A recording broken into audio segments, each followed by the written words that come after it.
بھائی عامر الیاس، آپ سے میں نے ایک بڑا سیریس سوال کرنا ہے. آپ سے میں نے آپ کو دکھانا ہے ایک بیان، آپ کو دکھانا ہے میں نے عامر الیاس رانا علیمہ خان کا. وہ کہتی ہیں کہ اب آپ عمران خان کا علاج نہیں کرائیں گے، ہم الٹیمیٹم دے رہے ہیں کہ عمران خان کے کیسز کے فیصلے کرو اور رہا کرو، اور بند کریں یہ ڈرامہ جو 2 دن سے لگایا ہوا ہے کہ ڈیل ہو رہی ہے، بس یہ بس کر دیں. اور پھر انہوں نے کہا ہم کل سے چیف جسٹس آف پاکستان کے تحریری حکم کا انتظار کر رہے ہیں، 24 گھنٹے ہو گئے ابھی تک نہیں آیا. ٹھیک ہے نا. اور اس دوران انہوں نے ہماری پوزیشن واضح اور دو ٹوک ہے. عمران خان کا معائنہ اور علاج ماہر ڈاکٹروں سے ان کی ذاتی ڈاکٹروں کی موجودگی میں شفا انٹرنیشنل ہاسپٹل میں ہونا چاہیے. عدالتیں بند کر دیتے ہیں، علیمہ خان کو بٹھا دیتے ہیں ویک بنا کے، کیا ہو بی بی تم خود ہی سارے فیصلے کر لو. یہ کس قسم کی اپنا ریٹورک ہے عامر الیاس رانا؟ بات یہ ہے کہ ہمارے دوست رانا صاحب نے ابھی کہا، پہلے تو وہ کیونکہ ایک ہمارے یوٹیوبر بھی ہیں، جرنلسٹ بھی دوست ہیں، انہوں نے سپریم کورٹ میں کہا تھا کہ عمران خان کو تو ساتھ لے کے نہیں گئے سلمان صفدر صاحب. مطلب وہ نیریٹو اب اور کچھ نہیں ملا تو یہی صحیح کہ وہ شاید روٹی کو چوچی کہتے ہیں سلمان صفدر صاحب، جن کی باقی باتیں مان لی رانا صاحب نے ابھی فوراً. یعنی اس میں وہ بھی لکھا ہوا ہے کہ جناب ان کے کپڑے بکھرے پڑے ہوئے تھے کیونکہ الماری نہیں تھی، سیٹ کمفرٹیبل نہیں تھی کرسی کی. باقی ساری باتیں وہ انہوں نے مان لی جو پہلے بھی عدالت کے ذریعے آپ کے اور میرے پاس آ چکی ہوئی ہیں. مشقتی بھی ہے، کھانے پینے کا انتظام بھی ہے، اور وہ اپنے خرچے سے کرتے ہیں. بالکل ٹھیک بات ہے. نواز شریف کے اوپر چیختے تھے کہ اس کا گھر سے کھانا آتا تھا. بھائی آپ بھی اپنے گھر سے منگوا لیں جب آپ کو کھانا پکانے کی. اور بھائی عامر کیا بات کر رہے ہیں، وہ بہنوں کو بنانا ہی نہیں آتا، بیوی اندر ہے، بہنوں کو کوکنگ نہیں آتی، کہاں سے منگائیں گھر سے؟ دیکھیں نا آئے نہ آئے، بہت سارے پنڈی کے تو اتنے لوگ ہیں، آپ کو پتا ہے روزانہ آ کے نہیں کھڑے ہوتے منگل پہ. میں پنڈی بوائز کی بات نہیں کر رہا، ذہن میں رکھیے گا، میں پنڈی کے لوگوں کی بات کر رہا ہوں کہ کتنے سینکڑوں ہزار لوگ ورکرز ہیں وہ آ کے بیٹھتے ہیں علیمہ خان کے ساتھ، اور وہ بڑی مشکل سے پھر واپس بھیجے جاتے ہیں، آپ کو پتا ہوتا ہے روزانہ کی بنیاد پہ. تو کسی ایک نے والنٹیئر نہیں کیا کہ میں مطلب مجھے دیکھیں نا، شیخ آفتاب کا نام آیا تھا نا اٹک قلعے میں کہ وہ اپنے گھر سے کھانا جو ایم این اے تھے ان کے نواز شریف کے، ٹھیک ہے، وہ بھجوایا کرتے تھے اٹک قلعے میں. تو یہ مجھے وہ چیزیں کیوں نہیں نظر آ رہی پولیٹیکل جو آپ سب کو دیکھ رہے ہیں. پھر سلمان صفدر صاحب نے جو رپورٹ دی ہے اس میں ان کی فیسلٹیز بھی ہیں، مشکلات کا بھی ذکر کیا ہوا ہے. تو ہم نے تو فوکس کیا ہے آج کے اس پروگرام میں کم از کم میں نے کہ ان کی جو مشکلات ہیں اس کو سب سے پہلے ٹھیک کریں. یعنی بیٹے سے بات کرانے میں آپ سپریم کورٹ کے آرڈر کا کیوں انتظار کر رہے ہیں جب آپ کے اٹارنی جنرل، میں کہتا ہوں بیٹوں سے کرائیں، بیٹی سے کرائیں، سب سے کرا اور لیں. وہ بھی وہاں سے اوپن کریں. اچھا یہاں پہ کریں. پھر آپ نے جو ڈاکٹرز والا ہے وہ کیوں نہیں کر رہے؟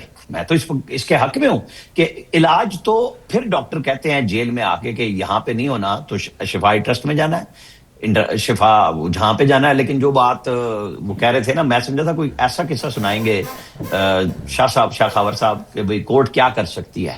بالکل جس کورٹ کی انہوں نے باقاعدہ شلواریں ڈھیلی کر کے الاسٹک نکالے ہوئے تھے کہ جناب یہ تو کچھ بھی نہیں رہی، پلے کچھ نہیں رہا ان کے، وہاں اب سارے رتب السان ہے یا فریدی صاحب کے لیے. اور انہوں نے بھی کمال محبت دکھائی ہے، ان کو چاہیے تھا کیونکہ انہوں نے یہ آرڈر کیا نا کہ سارے قیدیوں کے لیے، میں کہہ رہا ہوں عمومی طور پہ وہ ریٹرن آرڈر جو مرضی آئے. میں بار بار کہوں گا کہ حکومت کو یہ دونوں کام ریٹرن آرڈر سے پہلے آنے سے پہلے کر دینے چاہیے تھے اور کر دینے چاہیے. آرڈر جب مرضی آئے، آج آ جائے کل آ جائے. 16 تاریخ دی ہے نا منڈے کا، تو کیوں انتظار ہو رہا ہے؟ آپ ان کے بیٹوں سے بات کرائیں، آپ ان کے ڈاکٹرز کو بلائیں اور علاج شروع کرائیں تاکہ کلیئر ہو لوگوں کی، جو لوگ ان کے چاہنے والے ہیں اور بے شمار لوگ ہیں، تو ان سب کی تسلی اور تشفی کرانا ذمہ داری ہے حکومت کی. تو روٹی کو چوچی بھی کوئی نہیں کہے گا، نہ یہ کہے گا کہ جی یہ ڈیل ہے. جب ڈیل اور ڈھیل شروع ہوگی تو وہ کیا چھپ سکتی ہے؟ میں نے نواز شریف کے لیے کہہ دیا تھا پہلے دن، پہلے پروگرام میں کہا تھا کہ مجھے ایک فون آیا ہے، اس نے کہا اڑن ٹٹولا آئے گا اور نواز شریف باہر چلا جائے گا. نواز شریف چلا گیا، اور جس دن اڑن ٹٹولا اڑا ہے اس دن عمران خان کی طبیعت دیکھنے والی تھی. ڈیل آدھی بیچ میں رہ گئی تھی جو جنرل فیض نے کرائی تھی. کس طرح کرائی تھی اس کے شہباز شریف ہی معاونت کار ہیں. وہ کبھی بول دیں، مجھے تو وہ پتہ ہے ان دونوں بھائیوں کی کیا گفتگو ہوئی تھی نیب کی کسٹڈی میں، کیونکہ آفیسر میرا دوست کھڑا ہوا تھا وہاں پہ اور وہ سویلین تھا نیب کا. یہ جو آپ نے دوست بنایا نا ان کے اسٹیبلشمنٹ کے رانا صاحب کے، وہ لوگ نہیں تھے وہاں پہ.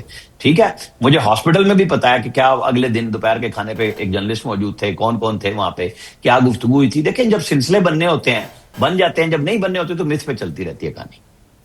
قطافی صاحب کیا کہیں گے اب آپ؟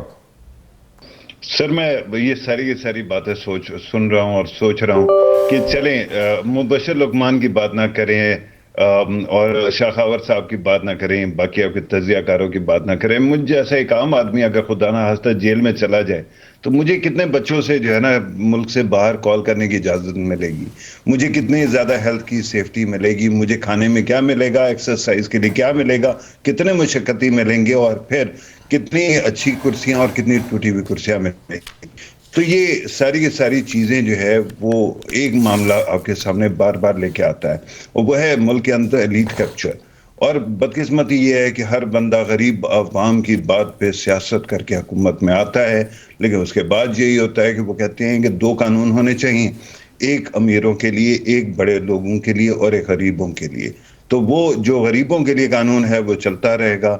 امیروں کے لیے ظاہری بات ہے کہ اگر آج کوئی آپ نے بڑا ایشو بنا دیا ہے، اور پھر کمال یہ ہے نا کہ یہ تمام چیزیں ایک ساتھ نازل ہوتی ہیں. ایک سائڈ پہ رپورٹ آ گئی، ایک سائڈ پہ سپریم کورٹ ایک دم جاگ گیا اور اس نے پھر وہ ماشاءاللہ آنیاں جانیاں آپ کو دکھا دی. دوسری سائڈ پہ آپ کے میڈیا نے بھی اسی کو اپنا قبلہ اور کعبہ بنا لیا. دنیا کے اندر اتنا کچھ ہو رہا ہے، اس ملک کے اندر اتنا کچھ ہو رہا ہے. اسلام آباد میں دھماکہ ہوا، اور اس سے پہلے بلوچستان میں کیا ہوا، بورڈ آف پیس کا پتافی اجلاس ہو رہا ہے، ویری بنگلہ کوئکلی دیش میں یو کیا میڈ کچھ اے ہو رہا ہے. پوائنٹ. لیکن ہم ویری کوئکلی شاخاور صاحب یور کلوزنگ سٹیٹمنٹ، کیونکہ اب تو یہ آپ کی اور عدالت کے اوپر پڑ گئی یہ بات. میرا خیال ہے کہ یہ جو ڈھیل یا جو بھی کوئی سہولت دی جائے گی پی ٹی آئی کو یا عمران خان صاحب کو، وہ عدالتی جو ہے اس کی چھتری کے نیچے ہوگی. اور آپ دیکھیں گے کہ آگے بھی بہت ساری ڈیولپمنٹس ہونے جا رہی ہیں. کیا کیا؟ میں اس کو فلی اینٹیسپیٹ تو نہیں کر پا رہا، لیکن اب جو ریما خان صاحبہ نے بھی کہا کہ ابھی سپریم کورٹ کا آرڈر نہیں آیا، وہ آرڈر جب آئے گا تو اس میں سے بہت ساری چیزیں نکلیں گی. اور میرا خیال ہے کہ آئندہ بھی جو سپریم کورٹ کا جو ایک کردار ہے پی ٹی آئی کے حوالے سے یا عمران خان صاحب کے حوالے سے، وہ میرا خیال آگے بھی رہے گا. جی لاسٹ کویسچن نثار رانا صاحب، آپ اگری کرتے ہیں شاخاور صاحب سے؟ مجھے شاہ صاحب کی آواز نہیں ہے، اگر مجھے ریپیٹ کر دیں کوئی. بیسیکلی وہ کہہ رہے ہیں کہ جی کچھ نہ کچھ ہونے والا ہے اندر کھاتے، اور سپریم کورٹ کے آرڈر میں بڑے راز پہ نہ ہوں گے جو آنے والا. بھائی جان میں تو آپ کو ابھی پہلے بھی میں نے یہ کہا، دوبارہ کہہ رہا ہوں، عمران خان کو جیل میں رکھنا اب ممکن نہیں رہا. کوئی کچھ بھی چاہے، کسی کی خواہش کچھ بھی ہو، عمران خان کو جیل سے باہر نکالنا پڑے گا انہیں، اپنے لیے بھی، عمران خان کے لیے، اس پولیٹیکل سسٹم کے لیے بھی، اور ڈیموکریٹک سسٹم کے لیے. یہ سب چیزیں آ کے اڑ گئی ہیں اس بات پہ کہ عمران خان کے ساتھ آپ کیا کرتے ہیں. آج اگر خدا نہ خواستہ اس کی ایک آنکھ ضائع ہو گئی تو پھر بہت سارے لوگ یہ ماضی میں یا مستقبل میں یاد رکھیں کہ ایک آنکھ سے ہی دنیا کو دیکھیں گے.